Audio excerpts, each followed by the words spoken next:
Hey everyone, Sophie's here today to talk about Taric. He was just revealed, but before we get to that, I'm going to watch the video of his reveal, and we can see the constellation that we saw in the video yesterday. So, looks like that is Taric's symbol. Taric shines bright. Alright. So he's a 4-mana 2/4, and he is obviously Targon. Support, give me and my supportive ally tough this round, so that helps him survive a bit. Copy the last spell you cast on only me this round onto that ally. So copy the last spell you cast on only me this round. Interesting. The level up, I've seen you target or support allies 7+ times. Target or support allies. Blessing of Targon, burst plus 3/3 to an ally. And if you attack with that, it'll give the plus 3/3 to that. Which is pretty cool. And it's grant, so it gets to keep it. Which is pretty neat. Mount Sojourners, grants. I think I said that wrong. So the supports get all +2/+2. Oh, I love that level up. It's so pretty. I could watch that level up over and over again. It's so good. And then there was a gym played there, which they didn't show yet, but I've already seen it. They gave it heal 1 and attack 1. Then Ghost. Taric support gives the last spell. It's pretty neat. Pretty cool. Pretty excited for this card. Oh, that part looks so pretty too. So let's go ahead and talk about the cards now.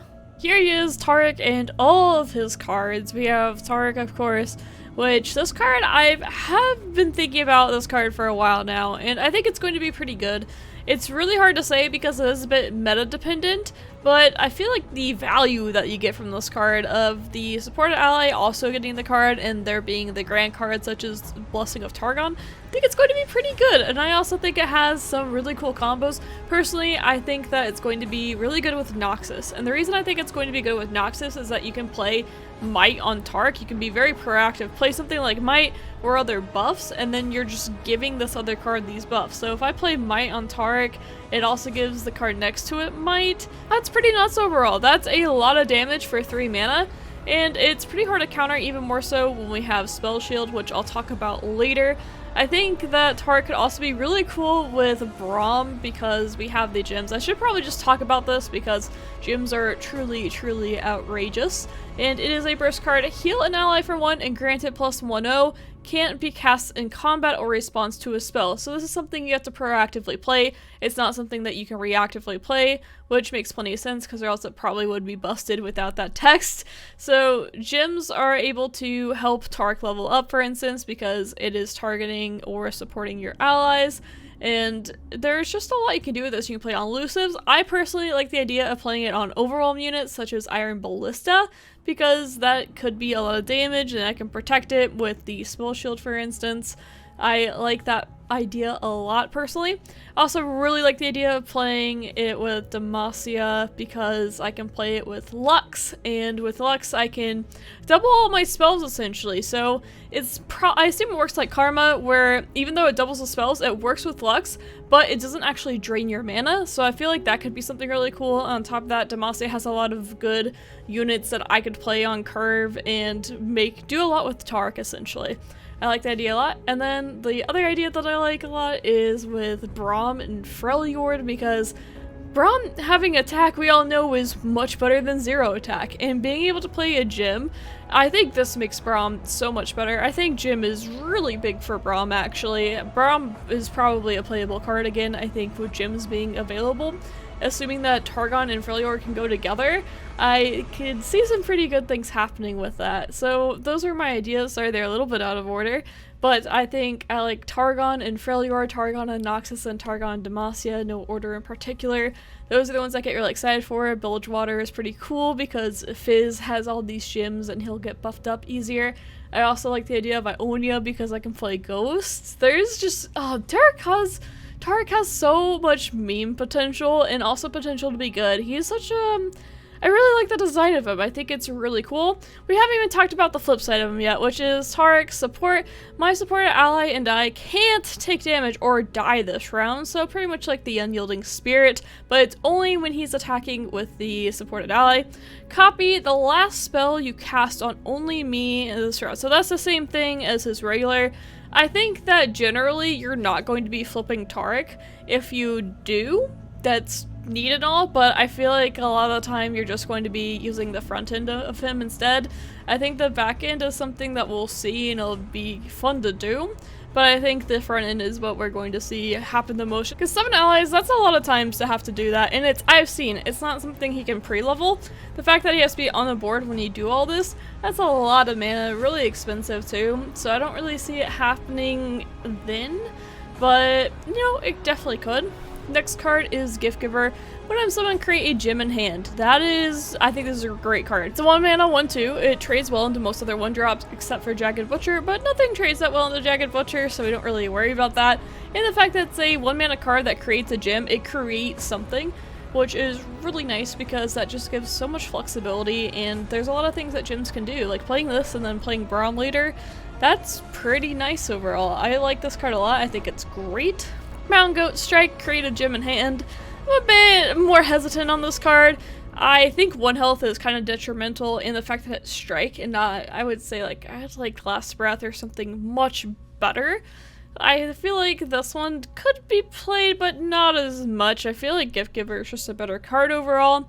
I don't think Mountain Goat's not playable, but I do think like Make It Rain, Vile Feast, and stuff like that make it a lot harder to work, and I feel like there's going to be better 2-drops to be played.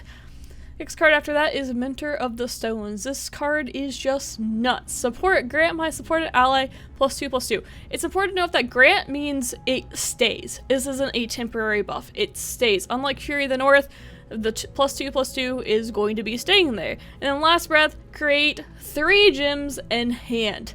So that means that even if you play this and someone plays Make It Rain, they're paying 2 mana, but then you're getting 3 gems, which this is a lot of value.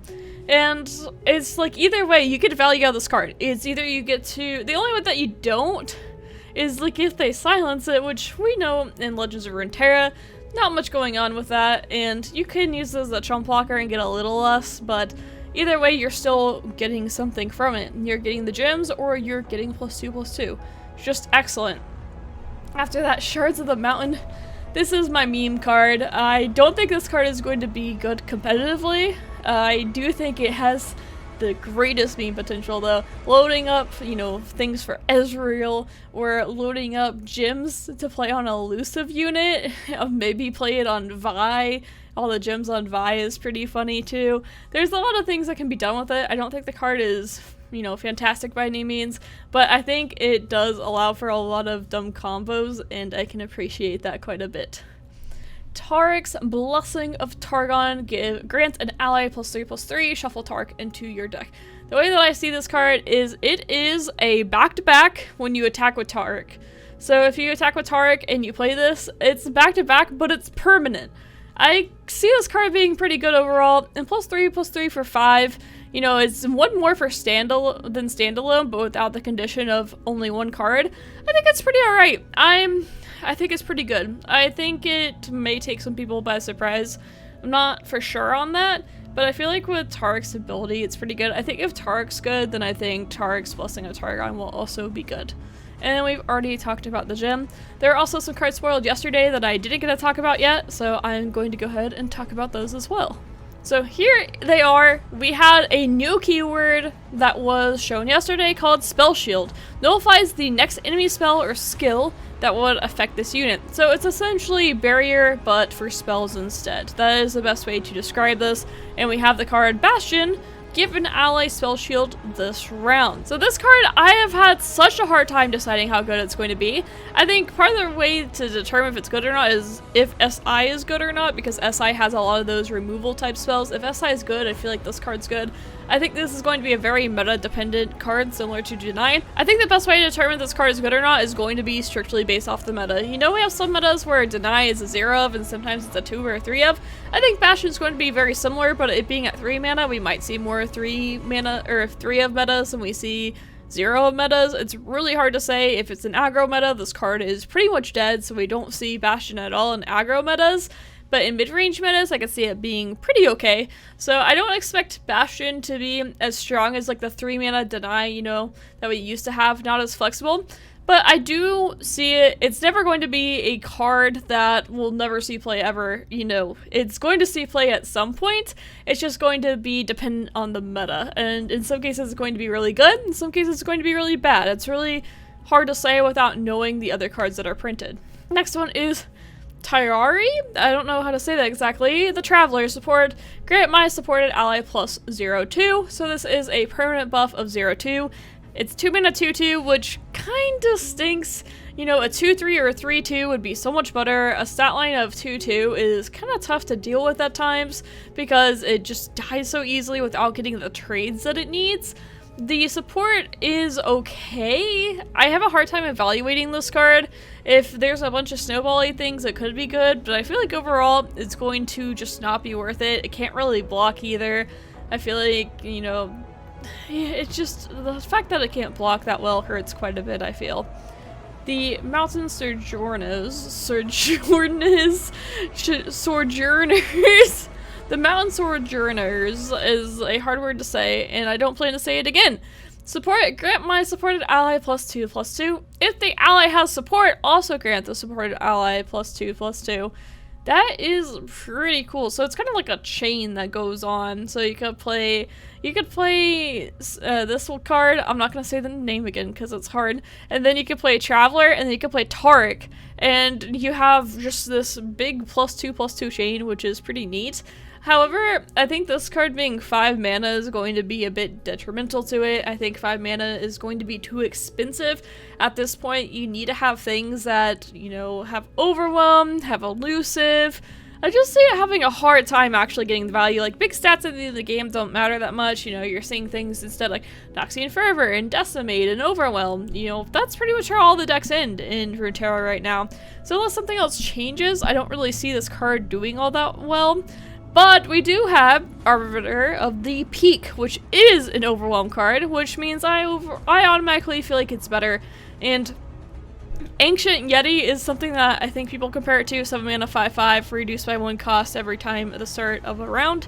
However, this has reduced my cost by 1, and each time you target supported allies this game. Well, we have the gems now, which yesterday no one knew about the gems, but now we know that we have gems with this. So this the fact that this can go in, like, gems are just such a crazy support for this card. I think this card actually has a chance now of being pretty decent. Its art is also spectacular, so I would love to see it in play. I feel like you could play this on turn 5 or 6 pretty consistent with the gems, especially since they're only 1 mana and there's other things that can support it as well, you know, like Elixir of Iron, for instance. I feel like this card has a chance. I'm not going to say like, oh, it's an S tier card right now, but it definitely has a future and a potential to it, I would say. I see it as like maybe okay or something. I could see it with a Taric, Noxus, Arbiter of the Peak, Overwhelmed deck. I could definitely see that being a possibility. It would not surprise me if it was. So that's my general idea about the cards right now. I'm so excited for Taric. There's so many things to experiment with. It makes me super excited. Oh, I can't wait. There's so many memes to be had. It's so great. So thank you so much for watching this video, and I'll see you next time. Bye! That's how we do things in Bilgewater.